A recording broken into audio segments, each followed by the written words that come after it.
mga kachisflix. Lalong uminit ang usapin tungkol kay Donnie Pangilinan. Sino nga ba talaga ang mahal niya? Si Bel Mariano or si Shuvi Etrata? At this time, hindi lang ito haka-haka dahil mismong si Donnie nagsalita na. Sa isang post niya online, direkta niyang sinabi, "It's about time we stop spreading hate." Ayon kay Donnie, napapansin na niya kung gaano ka-intense ang bashan at comparison sa social media. At para sa kanya, sumusobra na. Sinabi pa niya na masyado na raw naging komportable ang ilang netizens sa pagbato ng hate nang hindi iniisip na may totoong tao sa likod nito. Dagdag pa niya, artists have lives too. At hindi raw tama na patuloy na pinagtatapat ang mga tao sa isa't isa. At dito naging mas interesting ang lahat dahil direkta niyang binanggit si Shuvi. Ayon kay Donnie, kinausap niya ito tungkol sa kumakalat na videos at ipinaliwanag na nagulat lang siya sa sitwasyon lalo na't inaasahan niyang private at intimate lang ang dinner na pinuntahan niya. At isang linya ang talagang tumatak, "We are all friends in this industry." Parang malinaw ang mensahe, walang dapat pag-awayin. Pero hindi pa doon natapos.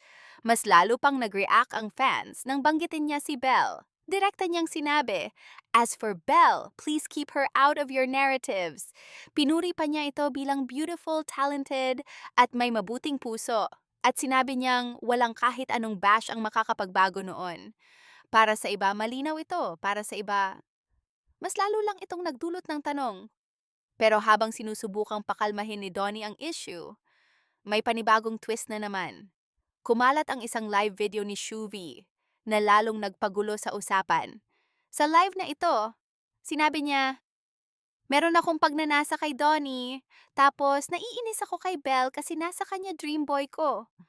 At doon na tuluyang sumabog ang social media. May mga nagsabing pabiro lang ito. May mga nagsabing honest lang siya. Pero para sa maraming fans, hindi ito nagustuhan. Lalo na ang Don Bell supporters na naramdaman na tila nadadamay si Bell sa isang issue na hindi naman niya sinimulan. Dito na tuluyang nahati ang opinyon ng netizens. May kampo na nagsasabing, walang masama, totoo lang siya. At may kampo naman na nagsasabing, may limit din dapat lalo na kung may ibang taong involved. Ngayon, mas lalong naging komplikado ang sitwasyon. Sa isang banda, may pahayag si Donnie na gustong tapusin ang hate at comparison. Sa kabilang banda, may mga salita at kilos na lalo namang nagpapainit sa usapan. At sa gitna nito, si Belle, tahimik, walang direktang pahayag, pero patuloy na nababanggit sa bawat issue. Kaya ang tanong ngayon ng maraming fans, ano nga ba talaga ang totoo? May hidden feelings ba? May misunderstanding lang ba? Or isa lang itong pinalaking kwento ng social media?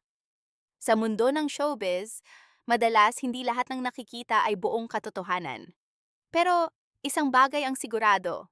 Ang issue na ito ay hindi lang tungkol sa kung sino ang mahal ni Donnie, Meron kundi akong tungkol din sa kung paano tayo pagnanasa kay bilang audience Donnie. ay tumutugon sa mga kwento ng Tapos, iba.